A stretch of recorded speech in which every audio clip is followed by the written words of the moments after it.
jugando, ya limpiarías la casa. Pero mami... Pero nada, ya te dije. ¡Ay, mi mamá siempre me manda a hacer todo a mí! Pero bueno, lo importante es que no hay muchas cosas que hacer.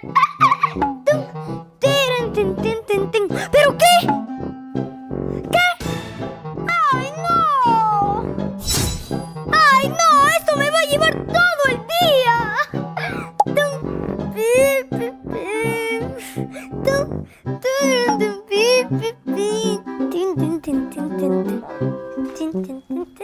Ahora sí, el Joel va a limpiar todita la casa y yo me voy a poder ir a ver mi telenovela.